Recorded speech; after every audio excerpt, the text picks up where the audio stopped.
जयपुर से दिल्ली जाने वाली ट्रेन में प्रिया और आकाश की मुलाकातें रोज होती थीं। प्रिया एक आत्मनिर्भर लड़की जो अपने सपनों के पीछे भाग रही थी, और आकाश एक शांत स्वभाव का युवक जो अपने परिवार की जिम्मेदारियों को निभाने में व्यस्त था। दोनों एक दूसरे को देखते मगर कभी बात नहीं करते थे।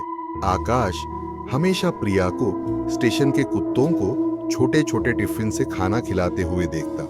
उसके दिल में प्रिया के लिए एक सम्मान भरी मोहब्बत पलने लगी थी। एक दिन प्रिया को उदास देखकर आकाश का दिल धड़क उठा। उसने महसूस किया कि उसके चेहरे पर चिंता की लकीरें हैं। उसने अपनी जेब से एक छोटा सा कागज निकाला और उस पर एक संदेश लिखा। बिना अपना नाम बताए उसने नोट को बेंच के नीचे रख दिया। जो भी है, अपना दिल टूटने मत देना। अगली सुबह प्रिया ने नोट देखा। उसकी आंखों में चमक आ गई। उसने मुस्कुराते हुए चारों ओर देखा, लेकिन आकाश कहीं नजर नहीं आया।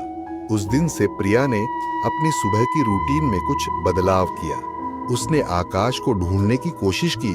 उसकी निगाहें हमेशा उस बेंच पर रहती जहां उसने नोट रखा था। कुछ दिनों बाद आकाश ने फिर से प्रिया को देखा। इस बार उसने हिम्मत जुटाई और उसके पास जाकर कहा, आपके साथ खाना खिलाने वाले कुत्ते बहुत खुश रहते हैं। प्रिया ने हंसते हुए कहा, हाँ, वे मेरे सबसे अच्छे दोस्त हैं। यह सुनकर आकाश का दिल धड़क उठा। धीरे धीरे उनकी बातें बढ़ने लगी। प्रिया ने आकाश को अपने सपनों के बारे में बताया, जबकि आकाश ने अपनी जिम्मेदारियों के बारे में। उनकी मुलाकातों में एक अजीब सी नजदीकी आ गई। एक दिन आकाश ने प्रिया से कहा, क्या आप जानती हैं, जब आप मुस्कुराती हैं तो मेरा दिन बन जाता है। प्रिया ने शर्माते हुए कहा, और जब आप मेरी मदद करते हैं तो मुझे ताकत मिलती है। उनकी बातचीतों में प्यार की एक नई कहानी लिखी जा रही थी।